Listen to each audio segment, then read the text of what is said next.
मित्रों, क्या आपको पता है कि ऐसा कौन सा श्राप है जो समस्त पुरुष जाति को देवी संध्या के कारण मिला है?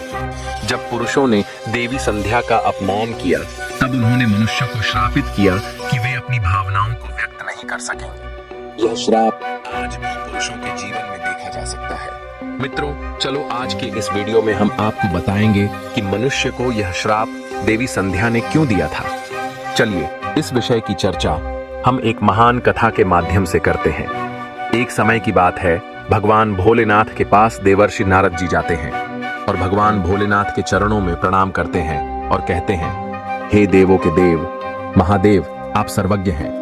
मैं एक जिज्ञासा लिए हुए आपके पास आया हूं। तब भगवान भोलेनाथ बोले, हे देवर्षि नारद जी, कहिए आप अपनी कौन सी जिज्ञासा को लेकर मेरे पास आए हैं। तब देवर्षि नारद जी कहते हैं, हे प्रभु, मैं अपने 2 प्रश्नों के उत्तर के लिए आपके पास आया हूं। मेरा पहला प्रश्न यह है कि मनुष्य को देवी संध्या ने कौन सा श्राप दिया था। तब भगवान भोलेनाथ ने गहरी आवाज में कहा, हे नारद, देवी संध्या अत्यंत सुंदर और बुद्धिमान थीं। उनके प्रति मानव जाति का एक बार अपमान हुआ था।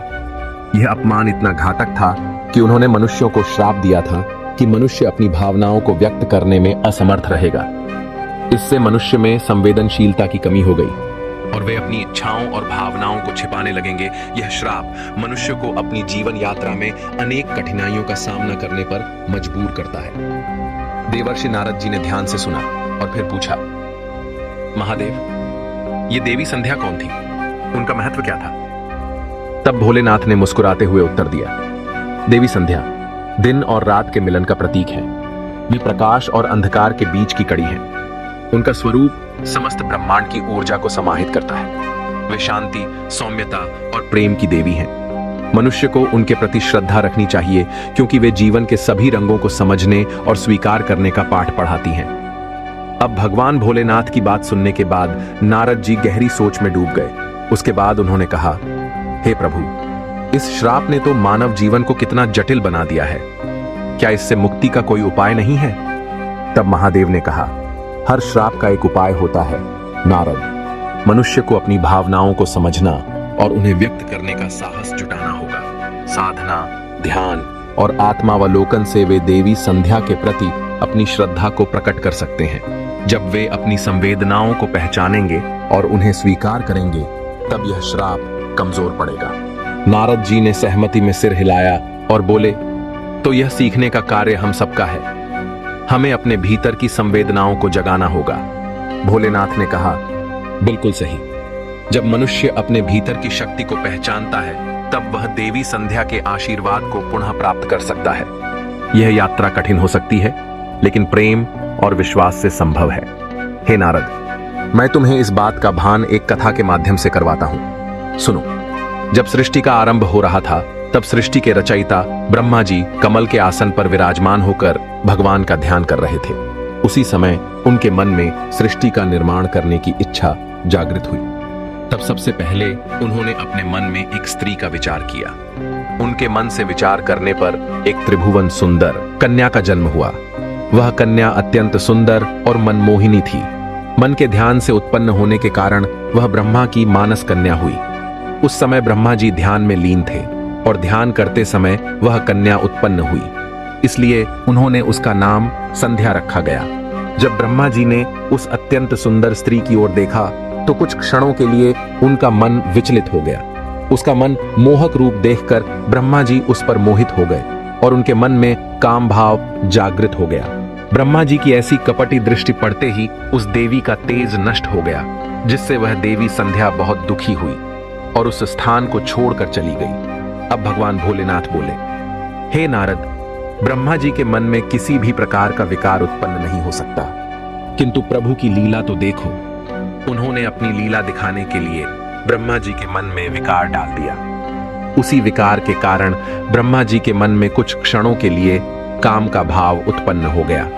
प्रभु की ऐसी लीला रचने के पीछे समस्त मानव जाति का कल्याण छुपा हुआ था। अब तुम प्रभु की इस विचित्र लीला को ध्यान से सुनो।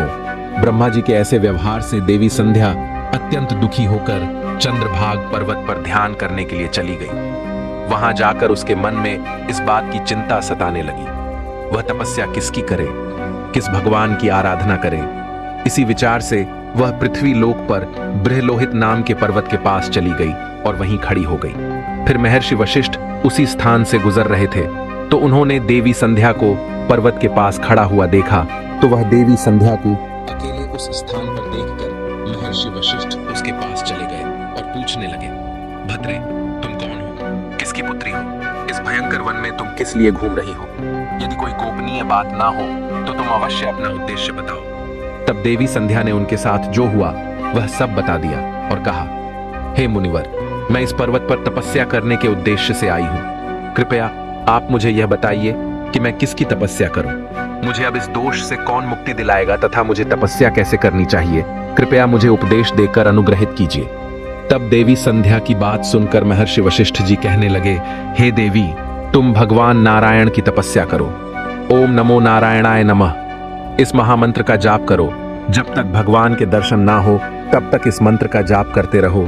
स्वच्छ वस्त्र पहनकर उत्साह और प्रेम के साथ इस नियम का पालन करो, मौन धारण करते हुए।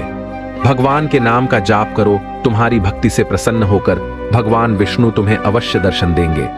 इस प्रकार से महर्षि वशिष्ठ जी देवी संध्या को उपदेश देकर वहां से चले गए। देवी संध्या को अब तपस्या का मार्ग मिल गया था। अब तो उसकी हर्ष की सीमा न रही और वह बड़े आनंद के साथ भगवान श्री हरि विष्णु जी की तपस्या में लग गई। वह महर्षि के बताए हुए नियमों का पालन सावधानी से करने लगी।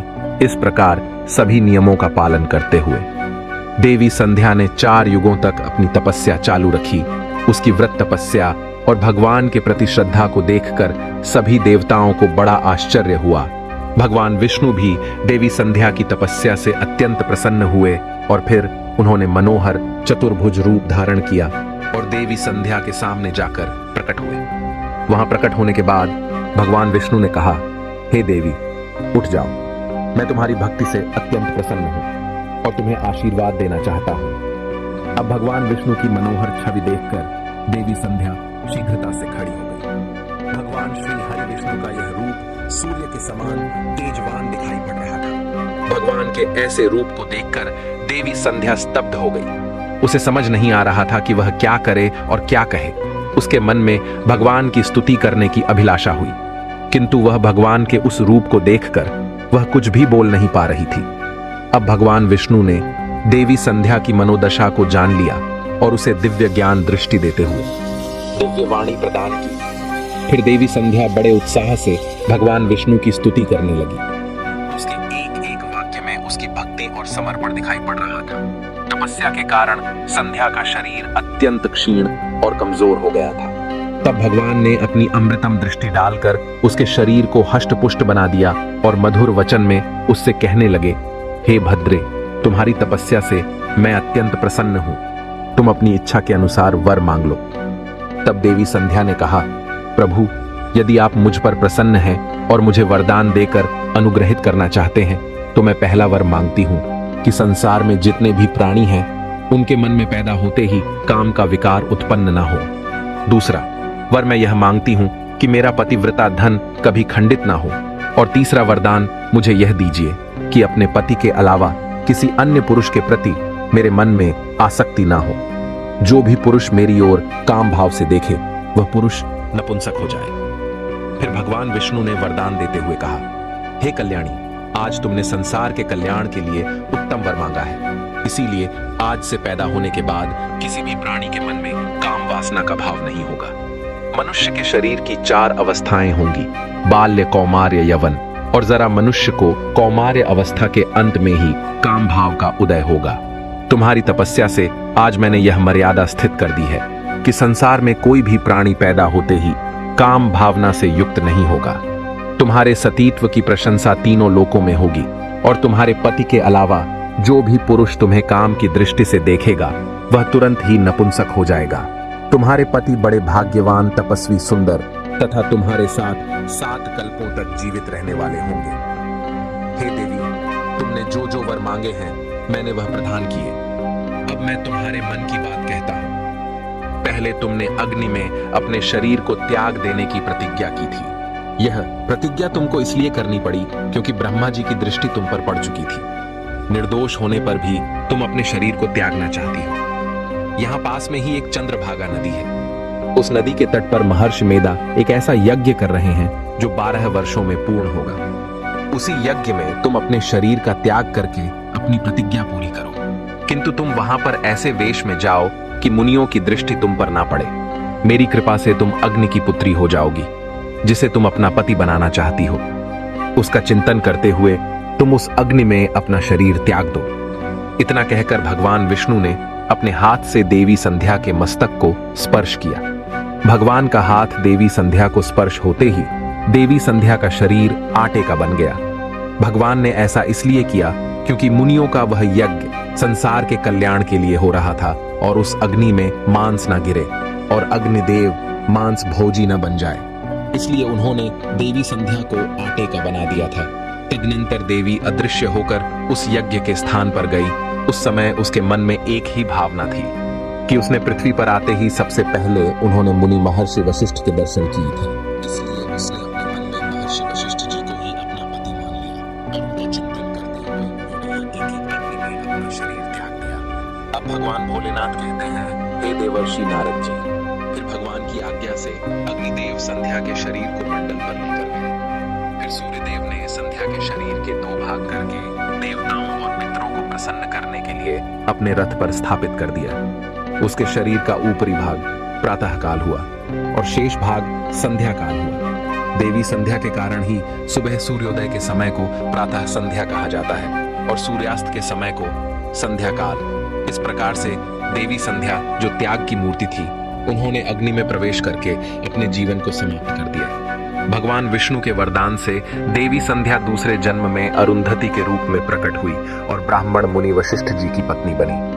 अब भगवान शिव कहते हैं, हे नारद, इस प्रकार से देवी संध्या के कारण ही संसार में जन्म लेने वाला प्रत्येक प्राणी काम के भाव से वंचित होता है। उसके अंदर किसी भी प्रकार की काम वासना नहीं होती और जब वह कौमार्य को प्राप्त हो जाता है तभी उसके मन में काम वासना उत्पन्न होती है। इस प्रकार से मैंने आपको देवी संध्या के जीवन का चरित्र सुना दिया है। अब देवर्षि कहने लगे, हे प्रभु, आपने देवी संध्या के चरित्र को सुनाकर मुझ पर बड़ा उपकार किया है। देवी संध्या की कथा सुनकर मैं धन्य हो गया हूँ। नारद जी ने भावुक होकर कहा, आपकी शिक्षाएं सदैव मार्गदर्शक बनी रहेंगी महादेव। मैं इस ज्ञान को सभी मनुष्यों तक पहुंचाने का प्रयास करूंगा। तब भोलेनाथ ने कहा, तुम्हारा यह प्रयास मानवता के लिए प्रकाश बन सकता है। संध्या का श्राप केवल एक चुनौती है जिससे पार पाकर मनुष्य अपनी सच्चाई को पहचान सकेगा। इस प्रकार नारद जी ने भगवान शिव के साथ एक महत्वपूर्ण संवाद किया जो न केवल उनके लिए बल्कि समस्त मानवता के लिए ज्ञानवर्धक था। उन्होंने यह संकल्प किया कि वे इस ज्ञान को फैलाएंगे ताकि मनुष्य फिर से देवी संध्या के प्रति अपनी श्रद्धा को प्रकट कर सके और अपने भीतर की भावनाओं को समझ सके। आशा करते हैं मित्रों, आपको हमारे द्वारा सुनाई गई कथा पसंद आई होगी और आपको पता भी चल गया होगा कि देवी संध्या ने ऐसा कौन सा श्राप पुरुष जाति को दिया गया था जिसे वह आज भी भुगत रहे हैं। मित्रों, आप सभी लोग इस वीडियो को शेयर करेंगे और ज्यादा से ज्यादा लोग इस वीडियो में जय श्री हरि विष्णु कमेंट करना मत भूलना। बाकी मित्रों, आप सभी का वीडियो को यहाँ तक देखने